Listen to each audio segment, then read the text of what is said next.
नमस्कार मित्रों, मैं एस्ट्रोलॉजर डॉक्टर अल्पना मिश्रा आज आपके साथ हूँ सावन माह विशेष पर।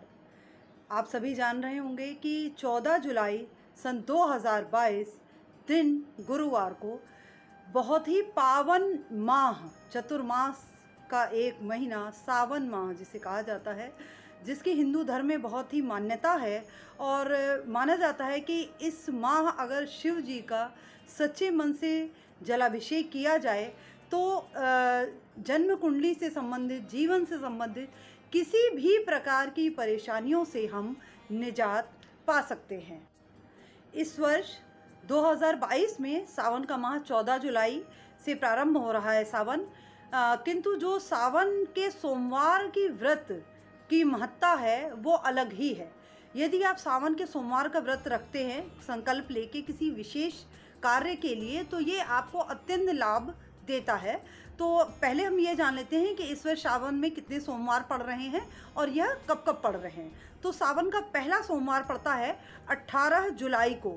इस दिन शोभन योग भी बन रहा है। अगला पड़ रहा है 25 जुलाई को, जिसे प्रदोष या ध्रुव योग के नाम से भी जाना जाएगा। तीसरा सावन है हमारा 1 अगस्त सन 2022 को, जिसे परिधि योग के नाम से जाना जाएगा। और चौथा यानी अंतिम सावन का सोमवार है 8 अगस्त वैधृति योग को। और सावन की समाप्ति हो रही है 12 अगस्त को। सावन इस बार के समाप्त हो जाएंगे 2022 के, ठीक है। तो वो सभी जातक जातिका या व्यक्ति, स्त्री पुरुष जो सावन के सोमवार का व्रत रहते हैं, वो लोग इस 4 सोमवार के व्रत को रह सकते हैं। अब आप सभी के साथ मैं बताऊंगी कि आप लोगों को किस प्रकार से सावन की पूजा, उपासना और सावन में शिव जी का रुद्राभिषेक आप कैसे करें कि आपके लिए ये अत्यंत लाभकारी और फलदायी साबित हो। अब हम जानते हैं कि सावन माह में किया गया रुद्राभिषेक शिव जी को विशेष प्रिय क्यों है और किस प्रकार से हम रुद्राभिषेक करें कि हमें इसके अधिक से अधिक लाभ प्राप्त हों। वैसे तो शिव जी भोले भंडारी हैं और भोले बाबा को आप किसी भी तरह से पूजें, उनकी आराधना करें तो प्रसन्न ही होते हैं, वो दंड नहीं देते हैं। जल से किया गया अभिषेक भी उन्हें परम प्रिय है। बस शिव जी को अभिषेक प्रिय होता है। किंतु यदि आप किसी विशेष समस्या से ग्रस्त हैं तो उसके लिए आप कुछ विशेष विधियों से भी रुद्राभिषेक कर सकते हैं। अब आप ये देखिए कि आप किन किन चीज़ों से रुद्राभिषेक करें जिससे आपको विशेष लाभों की प्राप्ति हो। यदि सर्वप्रथम तो हम ये जानते हैं कि रुद्राभिषेक का महत्व क्या है। शिव जी का जो रुद्र रूप है उसको शांत करने के लिए रुद्राभिषेक किया जाता है। और वर्तमान समय की परिस्थितियों को देखते हुए जो गोचर, जो नक्षत्रों का परिवर्तन हुआ है इस समय 2022 में जुलाई में 27 जून से 10 अगस्त के बीच जो अंगारक योग बन रहा है, इसमें तो रुद्र रूप की उपासना विशेष लाभकारी है। खासकर उन लोगों को जिनके नेटल चार्ट में या गोचर में या महादशाओं में किसी भी प्रकार से राहु केतु की महादशा चल रही है, मंगल की महादशा चल रही है, या फिर उनकी कुंडली में मंगल राहु की युति कष्टकारी बनी हुई है और नेटल चार्ट में भी मंगल राहु की युति या मंगल केतु की युति कहीं है। तो उन लोगों को तो ये रुद्राभिषेक सावन माह, पूरे सावन माह में करना चाहिए। और किन किन मंत्रों से करना चाहिए ये मैं आपको अभी बता रही हूँ। तो सर्वप्रथम आपको ये जानना है कि ये रुद्राभिषेक होता कैसे है।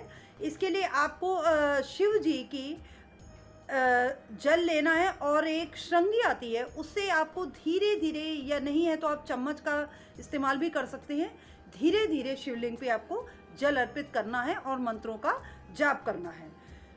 रुद्राभिषेक में शुक्ल यजुर्वेद के अष्टाध्यायी मंत्रों का जाप किया जाता है, उससे रुद्राभिषेक विशेष फलदायी होता है।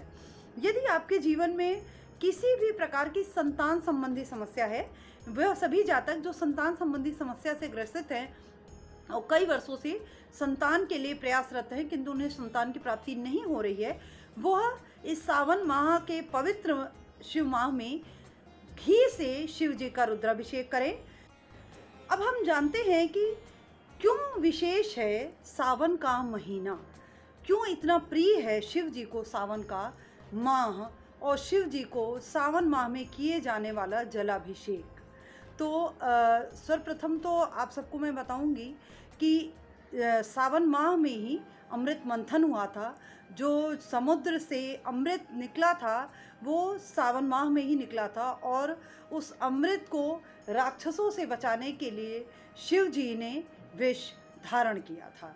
इसीलिए इस माह में किसी भी प्रकार का विष योग हो आपकी जन्म पत्रिका में, या आपको किसी भी काल सर्प दोष से संबंधित, आपको किसी भी प्रकार की सर्प दोष से संबंधित यदि उपासना करनी हो तो वह किया जाता है सावन माह में। पूरे वर्ष सर्प से संबंधित कोई भी पूजा नहीं करनी चाहिए, वो विशेष रूप से सावन माह में ही की जाती है।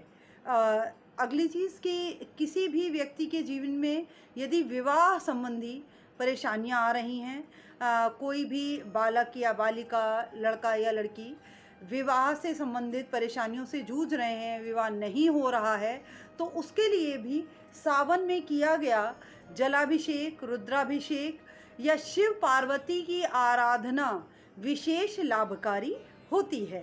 तो आप सभी के साथ मैं बताना चाहूँगी कि ऐसे कौन कौन से उपाय आप करें जिससे आपको इन सभी लाभों की प्राप्ति हो, और सावन माह में किस प्रकार से शिव जी को आप प्रसन्न करें।